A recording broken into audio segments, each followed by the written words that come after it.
नमो नमः।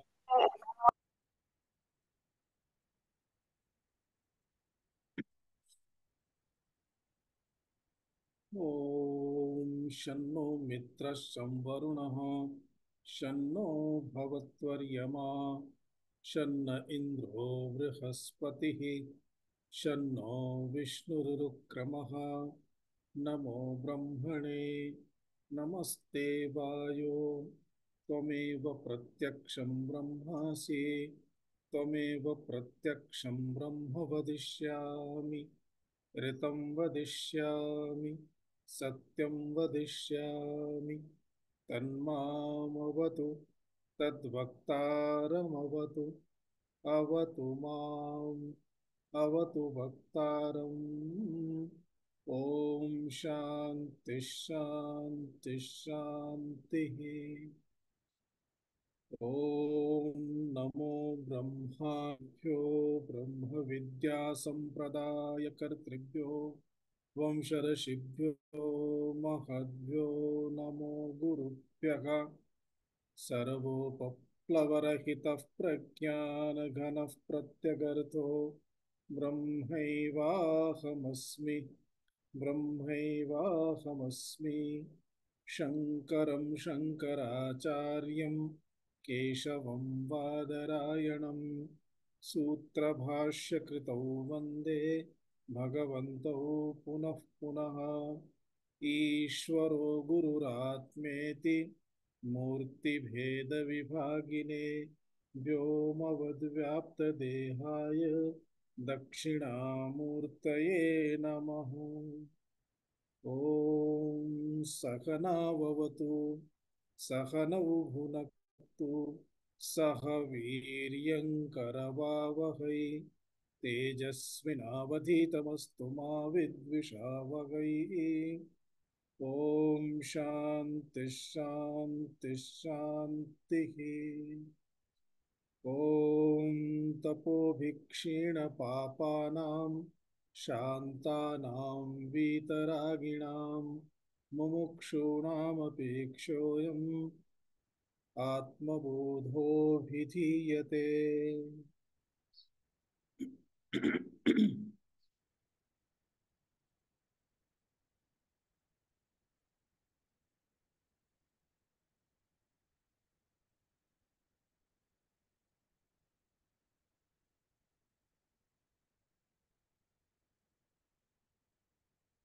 चतुष्पञ्चाशततम श्लोकतः एकवारं पुनरुच्चारणं कुर्मः।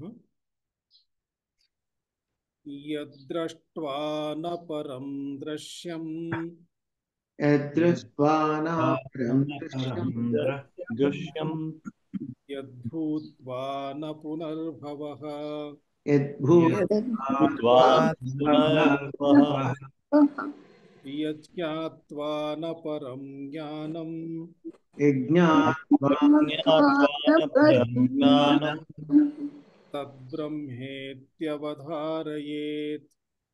तद्ब्रह्मेत्यवधारयेत्।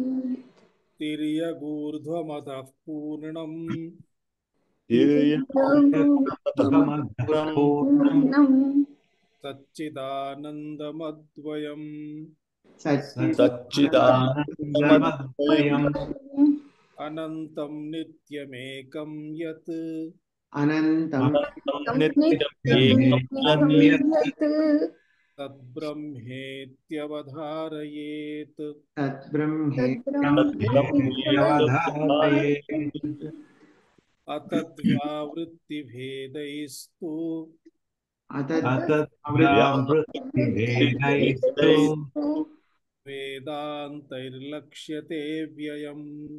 वेदान्तैर्लक्ष्यते व्ययम्।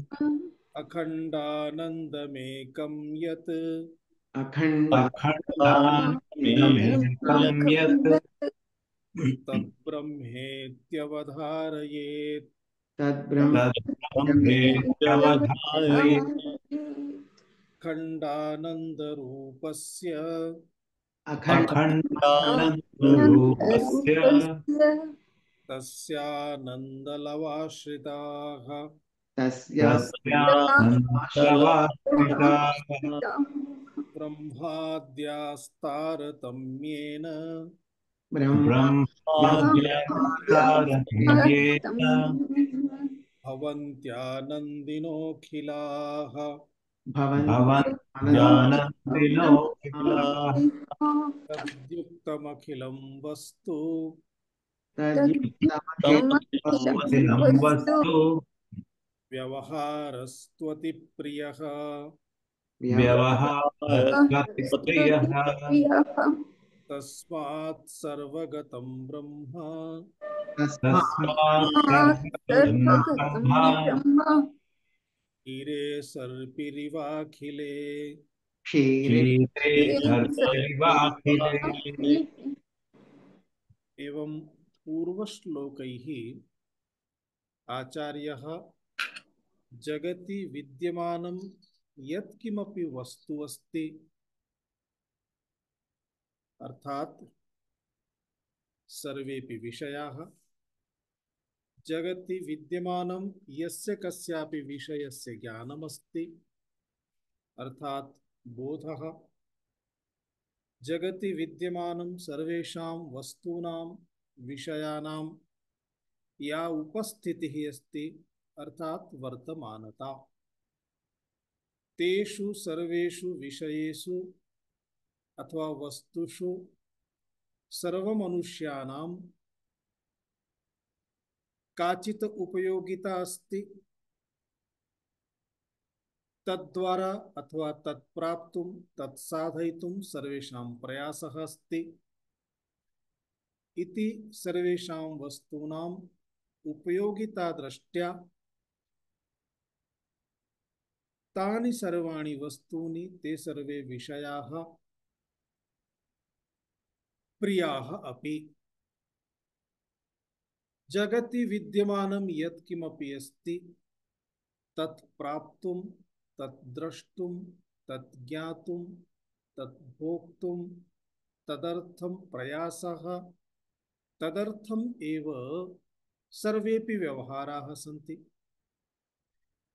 मनुष्यः तदा एव व्यवहारं करोति यदा तस्मात् तत् सः किमपि प्राप्नोति प्राप्तुमपि मुख्यं सुखमेव लक्ष्यमस्ति प्रेम एव अतः यत्किमपि वस्तु प्राप्यते जगति यत्किमपि विद्यमानमस्ति तत्र मूलभूतं सूत्रात्मकम् आधारभूतं यदस्ति तत् परमात्म तत्त्वमेव अस्ति अतः प्रत्येकमपि वस्तु तस्य सारः किं परमात्मा एव सारः नाम तत्त्वं किं परमात्मा एव एकैकम् उदाहरणं भगवद्गीतासु विस्तृततया भगवता उच्यते रसोऽहमप्सु कौन्तेय अप्सु रसः अहमस्मि एवं एकैकम् उदाहरणं दत्वा प्रतिपदार्थं मुख्य पदार्थानाम् उल्लेखं कृत्वा तस्य तत्त्वं रसः मूलभूतम् अहमेव अस्मि इति परमात्मा वदति अर्थात् यस्मिन् कस्मिन्नपि वस्तुनि यदि अस्माकं इन्द्रियादिद्वारा यस्य कस्यापि इन्द्रियस्य उपयोगेन रसनेन्द्रियस्य उपयोगेन तत्र स्वादप्राप्तिः चक्षुरिन्द्रियस्य उपयोगेन रूपप्राप्तिः सौन्दर्यप्राप्तिः आकारप्राप्तिः गुणप्राप्तिः एवं श्रोत्रेन्द्रियस्य उपयोगेन यत्किमपि शृणुमः जानीमः न तावद् इन्द्रियाणाम् उपयोगः मनसः उपयोगेन अर्थात् तस्य अनुभूतिः सुखात्मकं दुःखात्मकं बुद्धेः उपयोगेन बुद्धिद्वारा तद्विषये निर्णयः एवं एतत् सर्वमपि यत् अस्माभिः अनुभूयते प्राप्यते तस्य मूलभूतं परमात्मा एव अस्ति यत्किमपि रूपं पश्यामः तस्य रूपस्य रूपत्वं यत्किमपि सुन्दरमस्ति तस्य सुन्दरत्वं यत्किमपि द्रव्यमस्ति तस्य द्रव्यत्वम् एतत् सर्वं परमात्मा एव अस्ति परमात्मना एव सर्वेषां पदार्थानाम् अस्माभिः पूर्वमेव चर्चा कृता आसीत् एतद् विषये चिन्तितमासीत् जगतः उत्पत्तेः कारणं परमात्मा अस्ति। जगतः स्थितेः कारणं परमात्मा अस्ति। जगतः लयस्यपि कारणं परमात्मा अस्ति। अतः जगत् रूपेण यत्किमपि विद्यमानमस्ति तत्सर्वमपि कुतः आगच्छति? स्वयं परमात्मनः एव आगच्छति। अतः एतस्य उपादानं किं? परमात्मा। एतस्य निर्माता कः? परमात्मा। अतः निमित्तं किं? परमात्मा। जगतः अभिन्न निमित्त उपादान कारणं परमात्मा इति सर्वैः अङ्गीक्रियते। अस्माभिः एतद् विषये चर्चा अपि कृता आसीत्, बहुवारं श्रुतम् एतद् विषये च। आहत्य यदि जगतः एकैकमपि पदार्थं परमात्मनः एव आगतमस्ति, जगतः उत्पत्ति परमात्मनः एव अस्ति, तर्हि परमात्मा एव तत्तद्रूपेण दृश्यते। द्रष्टुं यत् साधनम् इन्द्रियमस्ति तदपि परमात्मनः एव आगतमस्ति। भोक्तुं यत् साधनमस्ति शरीरं देहः तदपि परमात्मनः एव प्राप्तमस्ति। अर्थात सर्वमपि परमात्मनः प्राप्तं, परमात्मा एव तस्य उपादान कारणमस्ति। यथा अस्माभिः बहुवारं चिन्तितं, सुवर्णम् इति धातुः, एतद्द्वारा निर्मित बहुविधानि आभरणानि भवन्ति। एकैकम् आभरणं न केवलम् आभरणं, कदाचित् आसनं निर्मीयते, कदाचित् गृहे अपि स्तंभादीनां, मंदिरेषु स्तंभादीनां निर्माणं गृहे तु प्रायः न क्रियते, परन्तु राजानः पूर्वकालेषु कदाचित् कुर्वन्ति स्म तेषां महालये। अन्यथा मंदिरेषु पश्यामः, सोमनाथ मंदिरं गच्छामः, तत्र संपूर्ण मंदिरे अन्तः सुवर्णस्य एव एकम् आवरणं स्थापितमस्ति। अतः एवं एतस्य सुवर्णस्य इति नाम्ना यः धातुः वर्तते, तस्य धातोः एव सुवर्णस्य बहुविध अलङ्काराः वस्तूनि भवन्ति। तेषां पृथक् पृथक् किमपि एकैकं नाम दीयते। पृथक् पृथक् नाम अस्ति चेत् पदार्थस्य परिवर्तनं तु न भवति। एवं जगति, संपूर्णे जगति अर्थात् सृष्ट्यां बहुविध पदार्थाः सन्ति। बहूनां पदार्थानां पृथक् पृथक् नामानि सन्ति चेत् तानि नामानि कुतः, कस्मात्, केभ्यः दत्तानि? अर्थात परमात्मनः उत्पन्नं तत्र एव तत्तत् पदार्थम् अधिकृत्य एकैकस्य पृथक् पृथक् नाम दत्तमस्ति। पृथक् पृथक् नाम दत्तं चेत् यथा अंगुलीयकं, नासाभरणं, कर्णाभरणं, कंठहारः, सीमान्तं, भिन्न भिन्न नामानि भवन्ति। तद्वत् जगति भिन्न भिन्न सर्वेषां नदीपर्वतानां सर्वेषां भिन्न भिन्नं जातिदृष्ट्या नामानि, समूहवाचकं यद् भवति, अथवा वैयक्तिकं नामानि भवन्ति।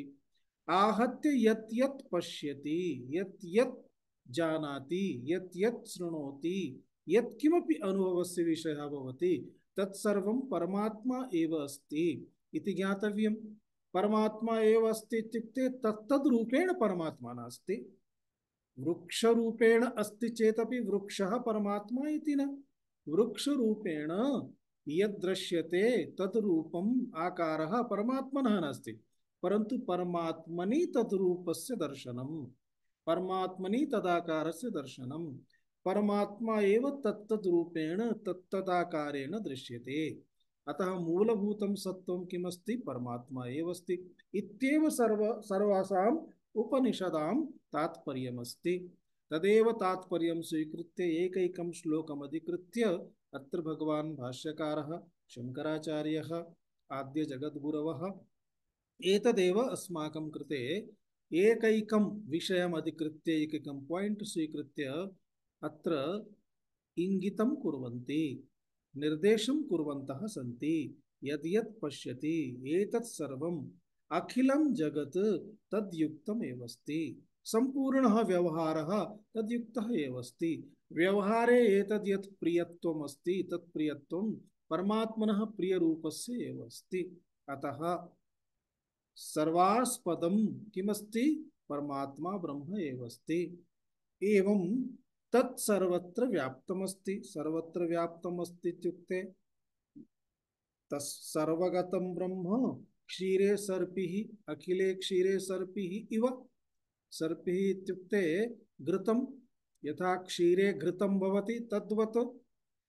परं दृष्टान्तं यदि पश्यामः तर्हि क्षीरं मम एव दृष्टान्तम् अस्ति। एकाकी जीवनम् अहं पूर्वं यथा अस्माकम् अनुभवः भवति, पूर्वं तु केचन यच्छन्ति वयं चायं क्षीरं किमपि पिबामः, कॉफी पेयं वा। परन्तु यदा एकाकी एव भवति स्वयं निर्माणं कर्तव्यं।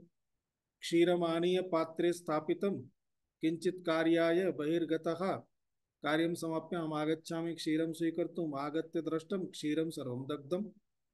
तत्र केवलं कृष्णाङ्गारः इव तावदेव आसीत् सर्वम्। इदानीं तस्मिन् क्षीरे घृतमपि आसीत् खलु, तद् घृतमपि दग्धं, घृतमपि गतम्। अतः क्षीरे दग्धे सति घृतमपि दग्धम्। एवमेव यथा क्षीरे घृतम् इव परमात्मा अस्ति जगति प्रतिपदार्थं, तर्हि पदार्थस्य समाप्ते सति दग्धे सति परमात्मा अपि दग्धः वा समाप्तः वा?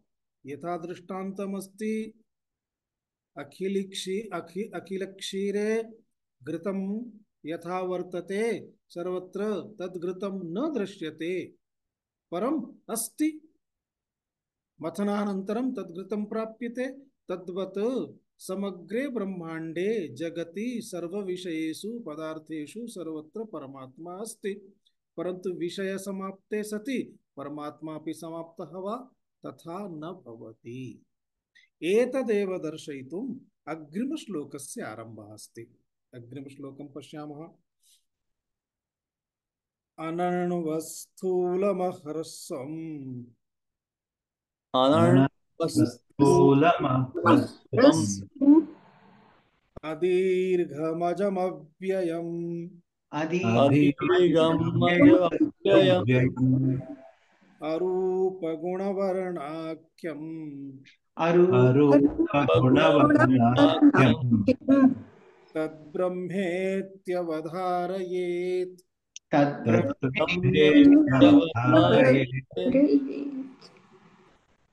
अणवस्त्रमह्रस्वम् अदीर्घमजमव्ययम् अरूपगुणवर्णाख्यम् तद्ब्रह्मेत्यवधारयेत्। अनण्वम् अनणु अनण्वस्थूलमहर्षम्। अनणु इति एकं पदम्, अस्थूलम् इति एकं पदम्, अह्रस्वम् इति एकं पदम्, अदीर्घम् इति एकं पदम्, अजम् इति एकम्, अव्ययम् इति एकम्, अरूपगुणवर्णाख्यम् तत्ब्रह्म इति अवधारयेत्। पूर्वं किम् उच्यते स्म? प्रतिश्लोकं पश्यामः चेत् अस्तु एकवारं अन्वयं पश्यामः, अनन्तरम् अर्थं पश्यामः। सरलमेव अस्ति अन्वयः अपि।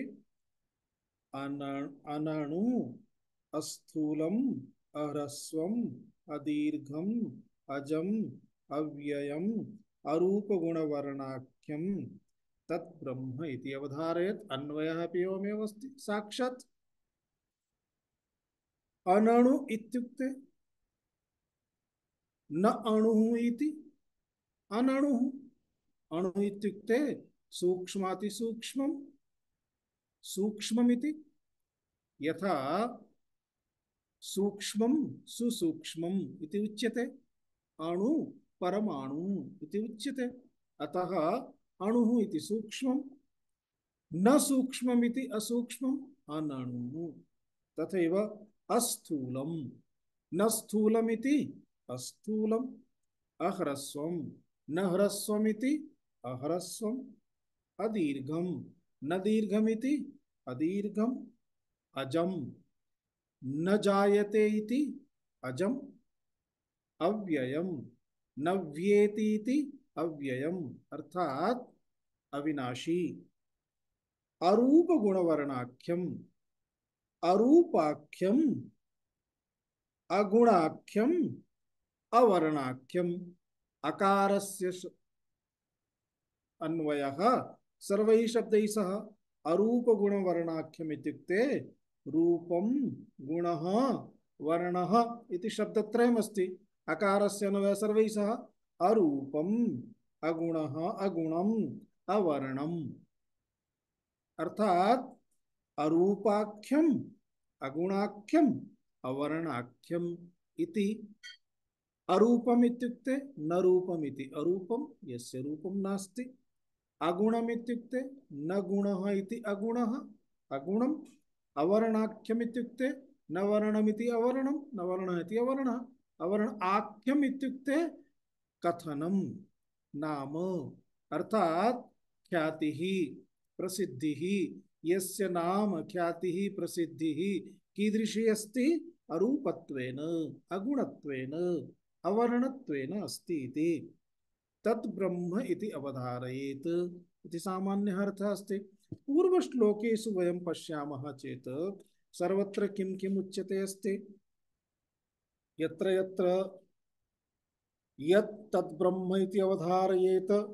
यत्र उक्तमस्ति तान् सर्वान् श्लोकान् यदि भवन्तः एकवारं पश्यन्ति चेत् तत्र प्रायः जगति विद्यमान सर्वपदार्थानाम् उल्लेखः भवति तान् यान् सर्वपदार्थान् पश्यति तान् दृष्ट्वा यः बोधः भवति तत्प्राप्य यः लाभः भवति यत् ज्ञानं भवति एवं प्रतिपदार्थं ते सर्वेपि पदार्थाः कदाचित् भिन्न भिन्न आकारेण सन्ति भिन्न भिन्न रूपेण सन्ति अतः तत्र अथवा परमात्मा एव यदा सर्वव्यवहार रूपेण परमात्मना एव व्यवहारः संभवति तर्हि व्यवहारस्य पदार्थाः वस्तूनि विषयाः सर्वे जगति विद्यमानाः तेषां कदाचित् किंचन रूपमस्ति किंचन गुणः अपि अस्ति आकारः अपि अस्ति अर्थात गुणभेदेन रूपभेदेन आकारभेदेन भिन्न भिन्न रूपेण तेषां प्रतीतिः भवति तेषां बोधः भवति अतः परमात्मा किं तदाकारः एव अस्ति यथा उच्यते सर्वजीवेषु आत्मा इति अस्ति इदानीं सर्वजीवेषु आत्मा अस्ति तर्हि एकः जीवः अस्ति गजः अतः गजे अपि आत्मा अस्ति तर्हि गजे सह आत्मा किम् आकारेण अस्ति गजाकारेण अस्ति इति वदामः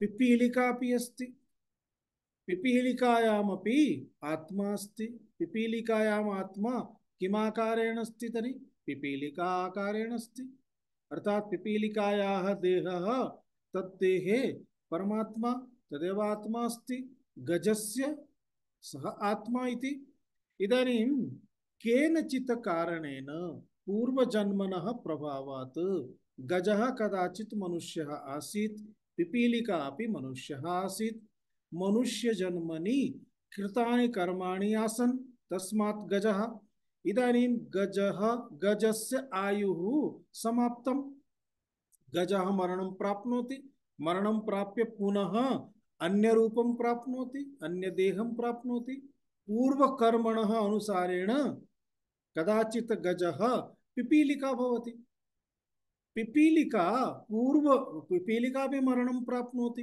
प्रारब्धं समाप्तं पिपीलिका पूर्वजन्मनां कर्मणाम् आधारेण पुनः गजः भवति इदानीं पिपीलिकायाः देहानुगतम् आत्मा गजे यदा भवति तदा कुत्र तिष्ठति गजस्य देहानुगतम् आत्मा पिपीलिकायाम् गच्छति चेत् किं भवति पिपीलिकायाः देहः तावदेव गजस्य देहानुगुणम् आत्मा तर्हि सर्वत्र प्रसृतः भवति इति वक्तुं शक्यते वा? अर्थात्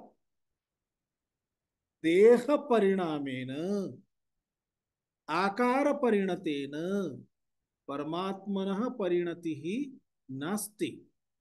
आत्मा यथा यथा देहं प्राप्नोति तथा तथा पूर्ववत् एकं देहं स्वीकृत्य आत्मा अटति इति नास्ति। आत्मनः देहः एव नास्ति।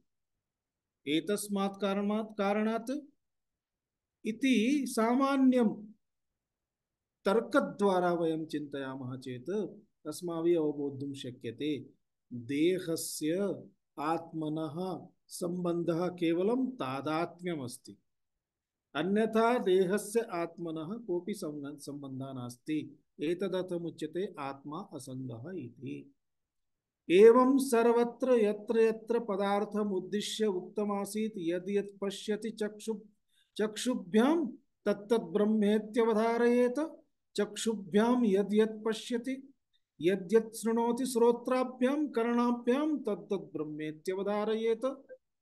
यद् यत् अनुभवति इंद्रियैः तत्तत् ब्रह्म एव इति चिन्तनीयं। ब्रह्मेव इति चिन्तनीयम् इत्युक्ते तत्र तेषां रूपगुणादीनाम् आकाराणाम् अनात्मनां निराकरणं कृत्वा, अतः तत्र तत्र अध्यारोपः यः अस्ति तस्य अपवादं कृत्वा द्रष्टव्यं भवति।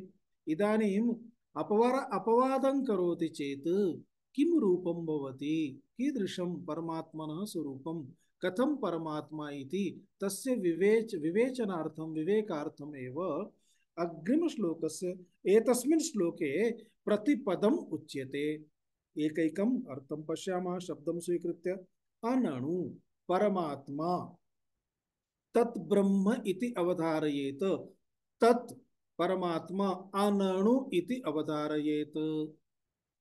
अनणु इत्युक्ते न अणुः, न अणुः इत्युक्ते महान्, न अणु इत्युक्ते महान्।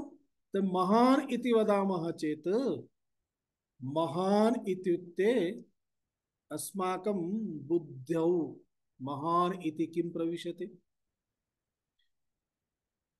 बृहत् इति। महान् इत्युक्ते बृहत्। अणु एतस्य विपरीतं बृहत्। तो बृहत् इति किं?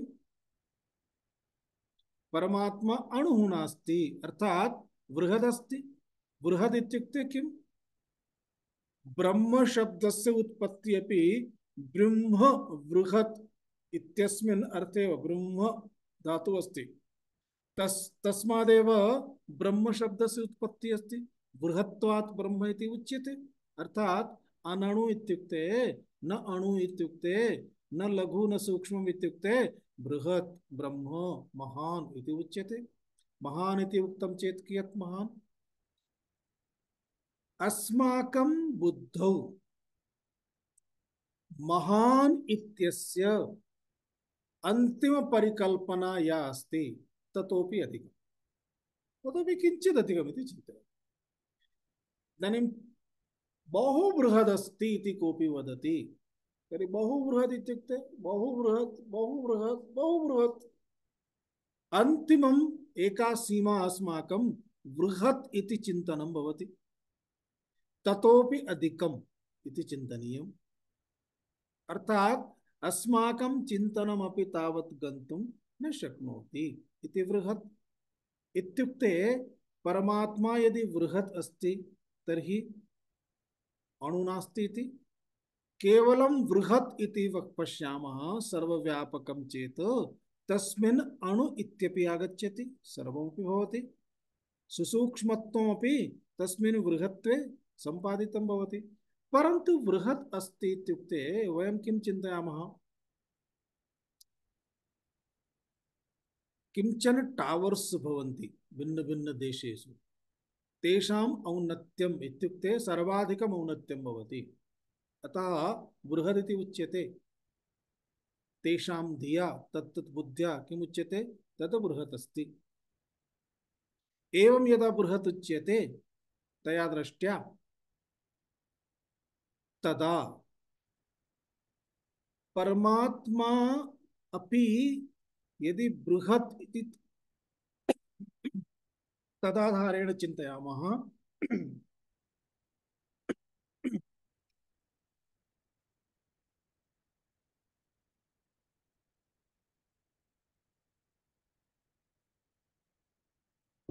तर्हि परमात्मनः एकः आकारः भवति। यथा किञ्चन टावर् एकं बृहत् अस्ति तर्हि तस्य एकः आकारः अस्माकं मनसि एकं फिट् अभवत्। एवं परमात्मा अपि बृहत् अस्ति चेत् तस्य एकः आकारः इति फिट् अभवत्। परन्तु परमात्मा तु निराकारः अस्ति। परमात्मनः आकारः न सम्भवति, आकारः नास्ति। अतः बृहत् इति कथनेन आकारः इति बुद्धौ न प्रविशेत्। बृहत् इति कथनेन बृहत्त्वं सर्वव्यापकत्वं परमात्मनः अस्ति, परन्तु तस्य आकारादि गुणाः आकाराः इत्यादयः न सन्ति। तदर्थमेव अरूपम् अगुणवर्णाख्यम् इति तत्र उच्यते। अस्तु, परमात्मा न अणुः अर्थात बृहत् उपनिषत्सु सर्वत्र भिन्न भिन्न रूपेण उच्यते। परमात्मा बृहत् अतिबृहत् महत् अस्ति, परमात्मा अणु अपि अस्ति। बृहत् इति कथनेन कश्चन पदार्थम् इति न चिन्तयेत्, केवलं तावदेव। तस्मात् परमात्मा सुसूक्ष्ममपि अस्ति इति दर्शयति। एवम् एकमेकं शब्दं तस्य एवमेव अर्थः अस्ति। अस्थूलं न स्थूलमिति अस्थूलम् अर्थात परमात्मा स्थूलं नास्ति। परमात्मा बृहत् अस्ति परन्तु स्थूलं नास्ति। इत्युक्ते परमात्मा कृशः अस्ति वा? चैतन्यं ब्रह्म कृशम् अस्ति वा? अर्थात स्थूलत्वं कृशत्वं परमात्मनि आरोपयितुं न शक्यते। परमात्मनः स्वरूपे बृहत्ता, सूक्ष्मता, स्थूलता, कृशता एतेषु एकस्यपि आरोपणं न शक्यते। स्थूलं, कृशं, बृहत्, लघु पदार्थानां भवति, येषाम् आकाराः सन्ति, रूपाणि सन्ति, तत्र संभवति। परमात्मा न तथा, परन्तु स्थूलत्वम् अर्थात स्थूलता अपि परमात्मानं विहाय न भवति, कृशता अपि परमात्मानं विहाय न सम्भवति। परमात्मा एव मुख्यम् अधिष्ठान चैतन्यम् अस्ति। वयं पश्यामः पृथ्वी बृहती अस्ति वा नास्ति, स्थूला अस्ति वा नास्ति। यथा पृथ्वी तथैव अन्येपि बहवः ग्रहाः, तेपि तेषामपि स्थूलता अस्ति, आकारः अस्ति, बृहत्ता अस्ति। पृथ्वी इत्युक्ते किम्? मृत् एव अस्ति। मृत्तिका इत्युक्ते मृत्तिकायाः एकमेकं कणमेव अस्ति। मृत्तिकायाः एकैकं कणं मृद्कणान् संयोज्य एकः बृहदाकारः रचितः पृथिव्याः। एतान् मृद्कणान् संयोज्य आकारः रचितः सः रचेता कः? येन मृद्कणान् एकत्रितान् करोति अथवा कृतवान् सः परमात्मा। तर्हि एकैकं मृद्कणं स्वीकृत्य परमात्मा एकत्रितं करोति? तथा नास्ति। परमात्मना परमात्मना या परमात्मनः या शक्ति अस्ति, परमात्मा स्वशक्त्या तत्र तस्मिन्नेव परमात्मा स्वयमेव तथा सर्वान् मृदकणान् एकैकान् गणान् एकत्रीकृत्य पृथिव्याः एकम् आकारं स्वरूपं परमात्मनः एव जातमस्ति। पुनः तत् प्रत्येकमपि कणं पृथक् न भवेत्, तदर्थं परमात्मा तत्र विद्यमानः अस्ति। अर्थात परमात्मना एव परमात्मशक्त्या एव पृथ्वी रूपेण अस्ति, अन्यथा कण रूपेण भवति, धूलि रूपेण भवति। एषा पृथ्वी पुनः विदीर्णा न भवेत्। तदपि गगने तिष्ठति, आकाशे तिष्ठति। एकं गृहं निर्मातुम् अस्माभिः कति पिलर्स् स्थापनीयं भवति। पृथिव्याः पिलर्स् किम्? कुत्र अस्ति? कोऽपि आधारः नास्ति, पृथ्वी तिष्ठति। अतः पृथ्वीं स्थापयितुं कः? परमात्मा एव, परमात्मा शक्त्या एव। अर्थात लघु वा बृहद् वा किमपि पदार्थं पश्यामः, तस्य स्थितिः, तस्य रक्षणम्, उत्पत्तिः सर्वं परमात्मनः एव अस्ति। परमात्मा एव तत् करोति। सः परमात्मा पृथ्वी इति न इति वक्तुमपि न शक्यते, पृथ्वी अस्ति इत्यपि वक्तुं न शक्यते। यतः परमात्मनः पृथ्वी वा मंगलं वा चंद्रमाः वा एकमपि आकारं गुणं किमपि परमात्मनि ब्रह्मणि प्राप्तुं न शक्नुमः। गुणः आकारः केऽपि न सम्भवन्ति, तथापि तस्मिन्नेव सम्भवन्ति। अतः परमात्मनः एव, परमात्मा एव। एतस्मात् परमात्मा बृहत् इति वक्तुं न शक्यते इत्यपि नास्ति, बृहदेव इति वक्तुं शक्यते इत्यपि नास्ति। परमात्मा सूक्ष्मः नास्ति इति वक्तुं न शक्यते, परमात्मा सूक्ष्मः एव अस्ति इत्यपि वक्तुं न शक्यते। अर्थात सूक्ष्मत्वं बृहत्वं सर्वं परमात्मनि एव। अतः एतदर्थं किमुच्यते? सर्वेषां पदार्थानाम् अपवादं कृत्वा केवलं मूलभूतं सत्त्वं यदस्ति तदेव परमात्मा इति वक्तुमेव परमात्मा अस्थूलम्। अर्थात परमात्मा स्थूलं नास्ति, परन्तु स्थूलं यत् किमपि अस्ति तस्य मूलभूतं सत्त्वं तु परमात्मा एव अस्ति। परमात्मा स्थूलमपि अस्ति, परमात्मा अस्थूलमपि अस्ति, परमात्मा बृहदपि अस्ति, परमात्मा परमाणु अपि अस्ति, परमात्मा अह्रस्वम्। अस्थूलम् इति दत्तम्, अह्रस्वम्। बृहत् दत्तं चेत् ह्रस्वतापि दत्ता। परमात्मा अदीर्घम्, अर्थात दीर्घं नास्ति। एकवारं ब्रह्माण्डमिति उक्तं चेत् दीर्घं भवति, पुनः दीर्घमिति ब्रह्माण्डमिति परमात्मा तद् न अदीर्घम्, अर्थात परमात्मा दीर्घमपि नास्ति।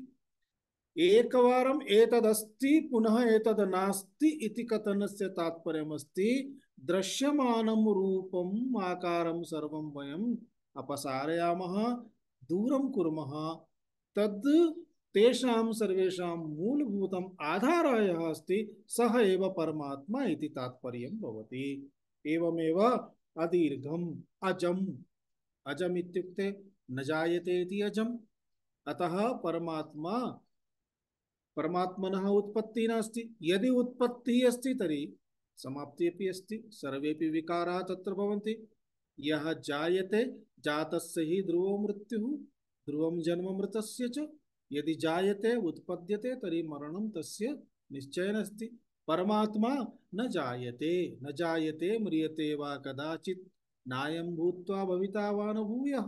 परमात्मा स्वयमेव वदति, भगवान् श्री कृष्णः, अयम् आत्मा परमात्मा ब्रह्म चैतन्यम् अजः अव्ययम्। अव्ययम् इत्युक्ते न व्येति इति अव्ययम्, यस्य व्ययः नास्ति, अर्थात अविनाशी।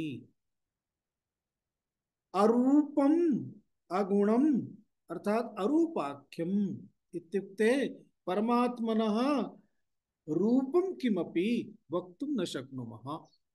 यदि रूपं वदामः तर्हि सगुण परमात्मा नास्ति। यथा शंख चक्र गदा पद्मधारी विष्णु, पीतांबरधारी मुरलीधरः श्रीकृष्णः, एतेषाम् एकं रूपम् आकारं वदामः। यत्र यत्र रूपाकार कथनमस्ति तत्र सगुणात्मकं सगुणस्वरूपं, परमात्मनः सगुणस्वरूपं तत्। परन्तु सगुणस्वरूपं यदस्ति तत्तु माया शक्त्या मायाम् अधिकृत्य तत्तद् रूपेण परमात्मा दृश्यते। अतः इंद्रियम् अपि सगुणं, देहः अपि सगुणः, पदार्थाः अपि सगुणाः। एतदर्थं परमात्मा एतेषां सगुण पदार्थानां विषयाणां सर्वेषामपि रचयिता परमात्मा अस्ति। अतः एतद्द्वारा एतद्रूपेण परमात्मानं पश्यतु, विष्णु आकारेण, शिव आकारेण, देव्याः आकारेण। तदर्थं सगुण सृष्टौ सगुण दर्शनं परमात्मना एव स्थापितं सर्वम्। अन्यथा परमात्मा स्वयं अरूपम, अरूपाख्यम, अगुणाख्यम, अर्थात माया त्रिगुणात्मिका अस्ति। मूलभूततया माया परमात्मनि अपि नास्ति। माया माया रूपेण या उच्यते सा परमात्मनः शक्तिरेव अस्ति। अतः गुणाः सर्वे मायायाम्। एतदर्थं गुण माया एव गुणरूपेण परिणता भवति इति भगवद्गीतायां गुणविभागयोगे सम्यक्तया भगवता उच्यते। माया एव गुणरूपेण परिणता भवति। ते एव गुणाः भिन्न भिन्न पदार्थत्वेन परिणताः भवन्ति, विषयत्वेन परिणताः भवन्ति। अर्थात माया एव गुणरूपेण, माया एव पुनः पदार्थरूपेण, विषयरूपेण, माया एव देहरूपेण, माया एव विषयानां संग्रहकर्त्री। इत्युक्ते ते एव गुणाः तत्तद्रूपेण देहाकारेण परिणताः, ते एव गुणाः विषयाकारेण परिणताः। अतः उच्यते भगवद्गीतायां गुणाः गुणेषु वर्तन्ते इति। एतस्मादेव तत्र भगवतः कथनमस्ति। आहत्य यत्किमपि अस्माभिः चक्षुभ्यां वस्तुतः किमुक्तमासीत्, यत् यत् पश्यति चक्षुभ्यां तत्तत् ब्रह्मेत्यवधारयेत्। इत्युक्ते चक्षुभ्यां किं पश्यामः, रूपं पश्यामः, आकारं पश्यामः। तदा आकारम् अपसार्य, रूपम् अपसार्य, गुणान् अपसार्य तत्र परमात्मनः दृष्टिः, परमात्मनि दृष्टिः, तदेव कथनम् अत्र। अतः यत्र यत्र वयम् आकारादिरूपेण रूपादिरूपेण पश्यन्तः स्म, तत्र आकारं रूपं सर्वम् अपसार्य। भवद्भिः स्मर्यते चेत् बहुवारम् उक्तं मया, अस्ति भाति प्रियं रूपं नाम चेत्यं शपञ्चकम् आद्यत्रयं ब्रह्मरूपं जगत् रूपं ततोद्वयम्। अस्ति भाति प्रियम् इति ब्रह्मणः रूपम् अस्ति। एतद् यद् रूपम् अस्ति, अस्ति भाति प्रियं, सर्वदा तिष्ठति। नाम रूपयोः परिवर्तनं भवति, तदेव जगत् रूपमिति इति उक्तं। तस्य अन्वेषणमेव तदेव अस्ति विवेकः, तत्कार्यं। तद्द्वारा एव परमात्मनः स्वरूपबोधः भवति। परमात्मनः स्वरूपबोधः इत्युक्ते मम एव स्वरूपबोधः अस्ति, अहं स्वस्वरूपम् अवगच्छामि इत्यर्थः। एवं अरूपाख्यम, अगुणाख्यम, अवर्णाख्यम, अर्थात परमात्मा नील, पीत, कृष्ण, शुक्ल इत्यादि रूपेण अथवा नीलादिकं पीतादिकं एतत् सर्वं परमात्मनः संभवति, न तु नीलं परमात्मा इति। नीलस्य उत्पत्तिः, नीलं नीलस्य दर्शनं परमात्मनः अस्ति। परमात्मनः इत्युक्ते मायया, परमात्मनः शक्त्या एतदस्ति। यः पदार्थः दृश्यते सर्वेषां पदार्थानाम्, अर्थात तद् यत् सत्त्वम् अस्ति तत् परमात्मा एव। अतः भगवद्गीतायां सर्वत्र भगवता उच्यते। अस्माभिः भगवद्गीतायाः आलोडनेन अवलोकनेन एतदवबुध्यते। सर्वपदार्थेषु मुख्यं तस्य पदार्थस्य यत् सत्त्वमस्ति तत् परमात्मा एव अस्ति। अतः एवं तद् ब्रह्म इति अवधारयेत्।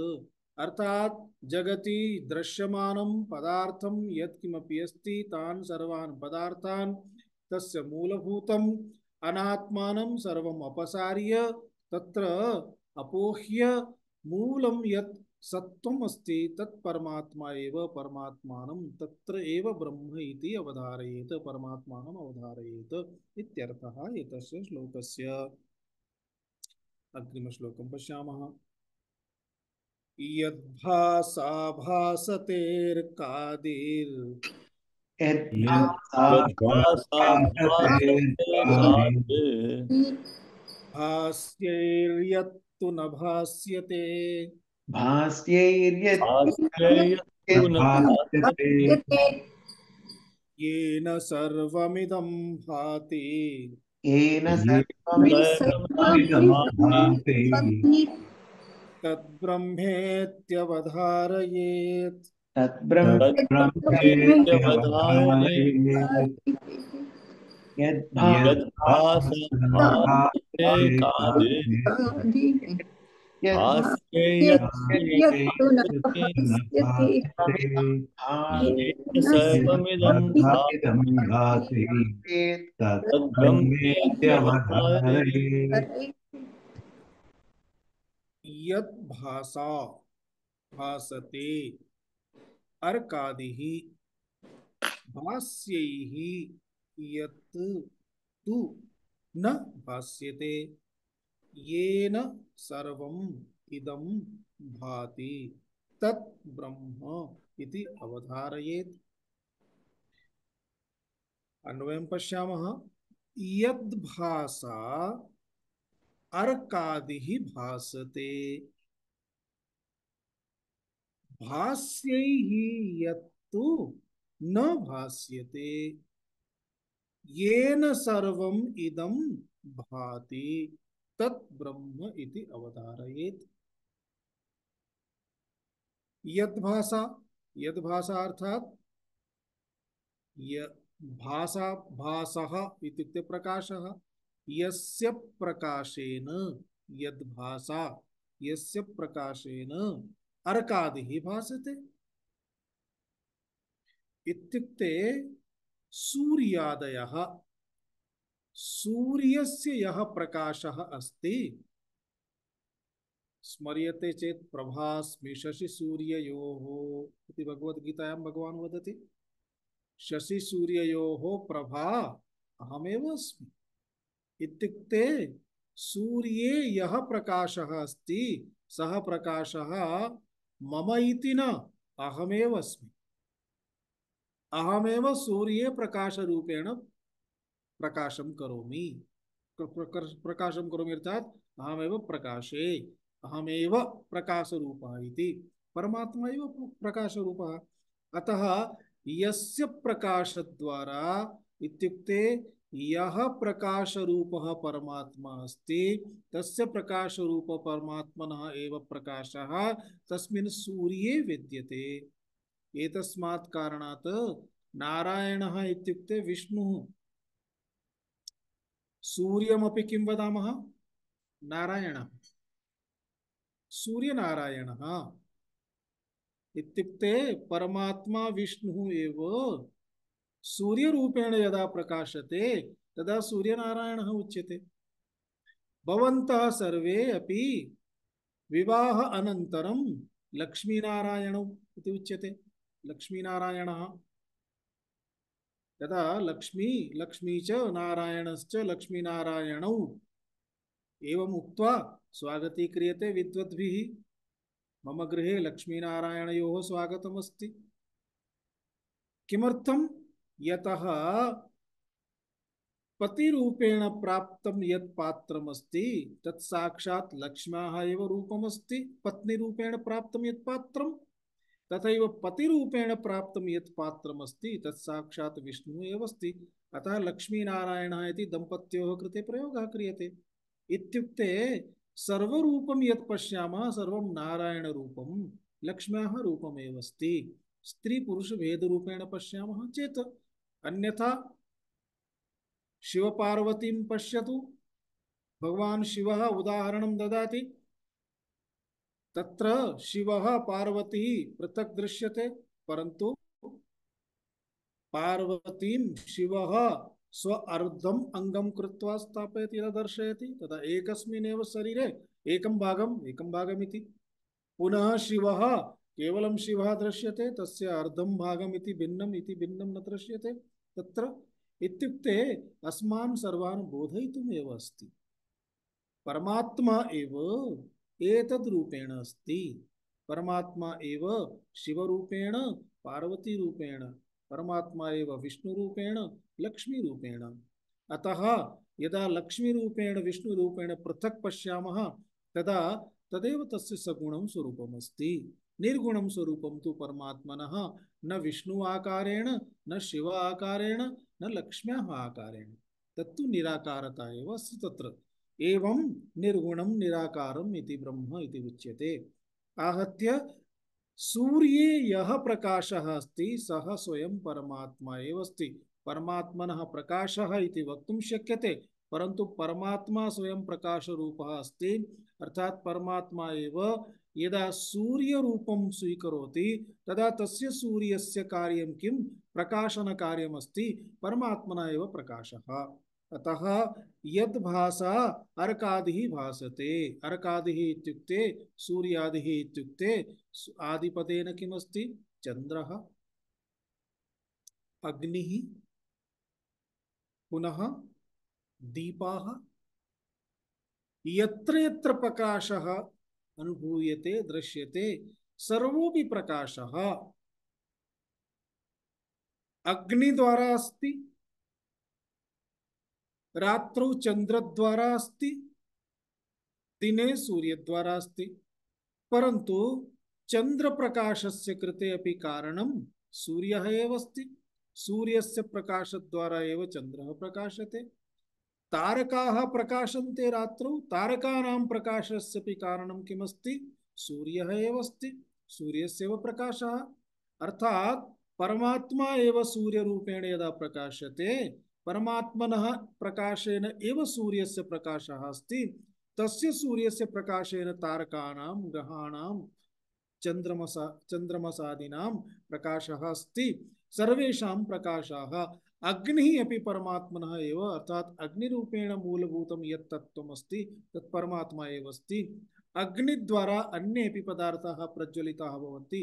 तत्तत् पदार्थेषु अग्निः यदा प्रज्वाल्यते, अग्निः यदा प्रज्वलिता भवति तदा ते अपि प्रकाशं यच्छन्ति। आहत्य विद्युतः प्रकाशः अपि परमात्मनः एव अस्ति। परमात्मा एव विद्योतते विद्युत रूपेण।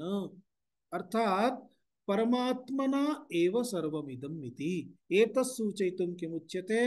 सूर्यः यस्य प्रकाशेन अर्थात् प्रकाशरूप परमात्मना सूर्यः भासते, सूर्यस्य प्रकाशेन अन्ये सर्वेपि प्रकाशन्ते। तत्र विद्यमानः यः प्रकाशः सः प्रकाशः परमात्मनः एव प्रकाशः अस्ति, अर्थात् परमात्मा एव प्रकाशते।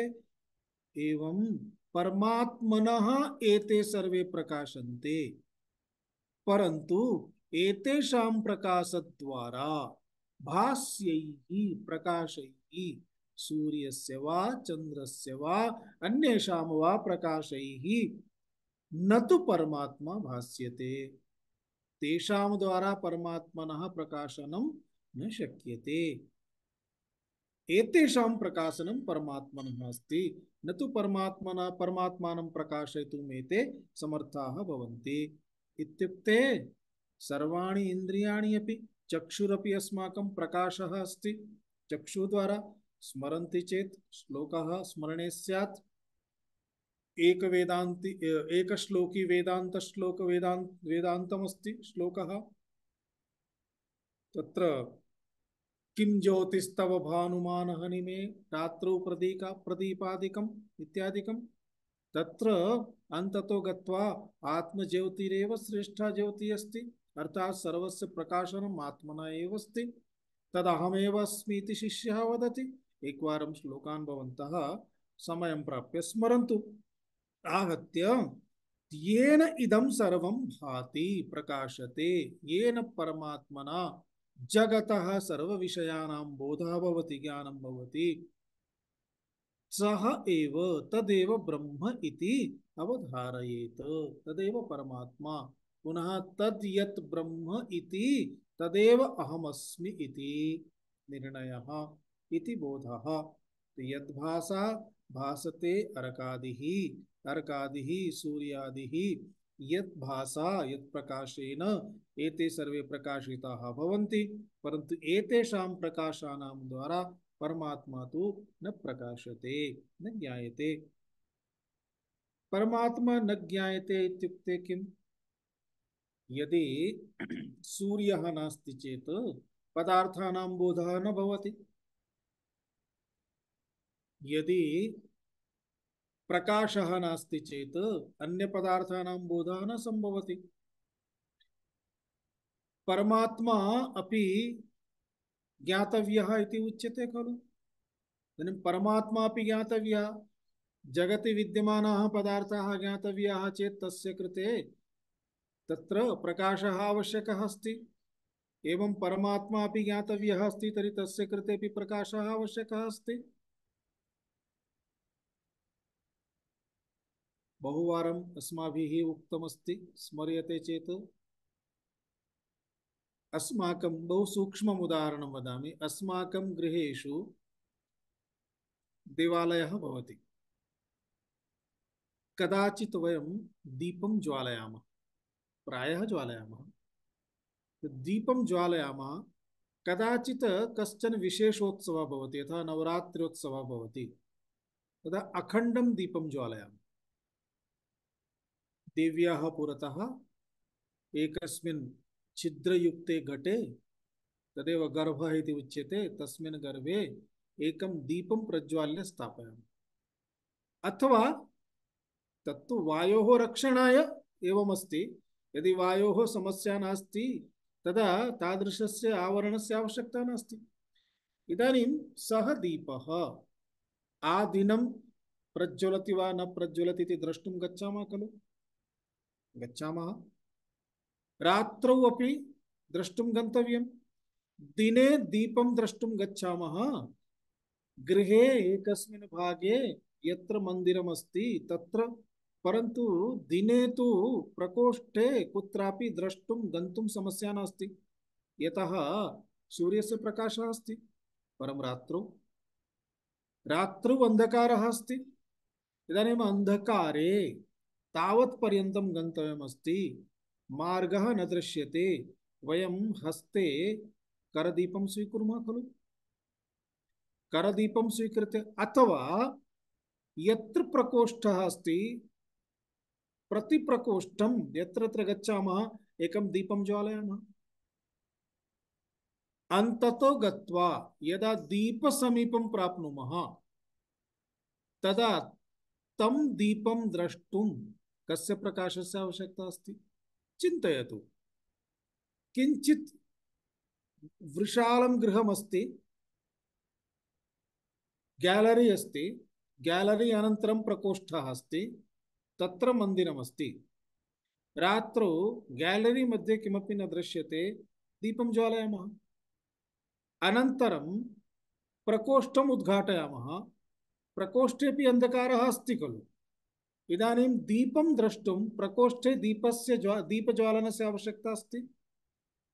यदि दीपः प्रज्वलति प्रकोष्ठे तर्हि दृश्यते एव। इत्युक्ते प्रकाशितस्य दीपस्य कृते प्रकाशितः यः दीपः अस्ति तं दीपं द्रष्टुमपि अन्यस्य प्रकाशस्य अपेक्षा नास्ति। सूर्य प्रकाशनाय अपि यः परमात्मा स्वप्रकाशेन सूर्यं प्रकाशयति स स्वयं प्रकाशः परमात्मा। स्वयं प्रकाशः इत्युक्ते यस्य रूपमेव प्रकाशरूपम् अस्ति। यस्य रूपं प्रकाशरूपम् अस्ति तस्य रूपस्य परिवर्तनं न भवति। कश्चन जन्मतः कृष्णवर्णीयः जातः चेत् अनन्तरं यावदपि लेप्यं लेपयतु वर्णपरिवर्तनं न भवति। केचन वदन्ति वर्णः गच्छति चेत् धनं ददामि, वर्णः गच्छति चेत् धनं ददामि, अर्थात् वर्णः न गच्छति। कारणं तस्य स्वरूपमेव अस्ति। ईश्वरस्य परमात्मनः स्वरूपमेव प्रकाशः अस्ति। अतः स्वरूपं सदा सर्वदा यत् तिष्ठति तत् स्वरूपं द्रष्टुं कस्य प्रकाशस्य आवश्यकता भवति? अन्यस्य कस्यापि अपरस्य प्रकाशस्य आवश्यकता नास्ति। तावदेव इति मार्गः अस्ति। परन्तु अत्र किमस्ति? आवरणमस्ति। आत्मनि अनात्मनः आवरणमस्ति, विषयानाम् आवरणमस्ति।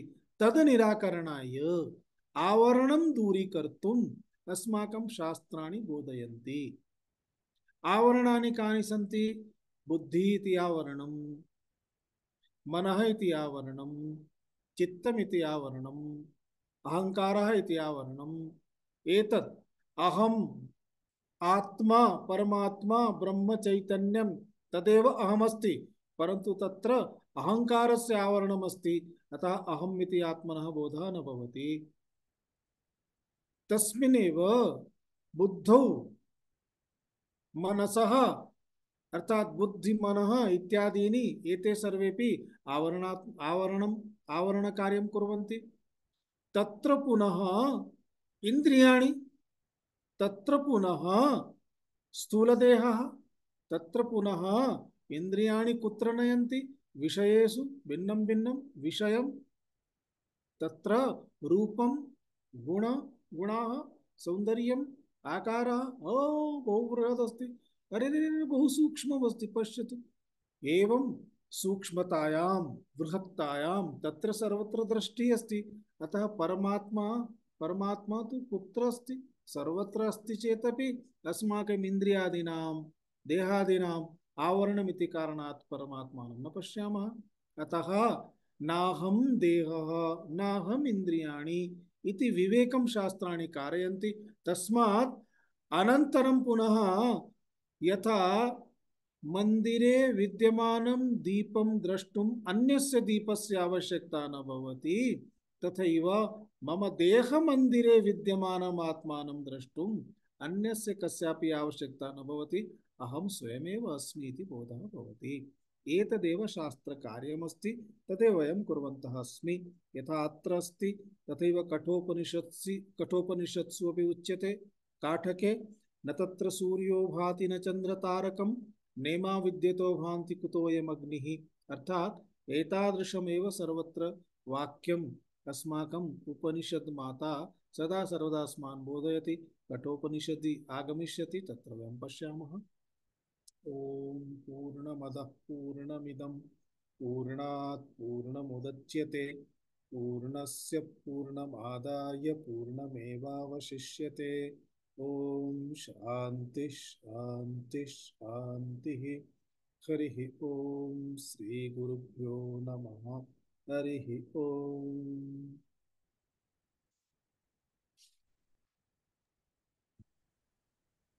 धन्यवाद स्वामी।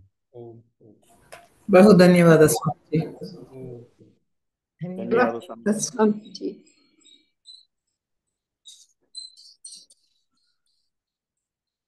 धन्यवादः स्वामी। कृष्णं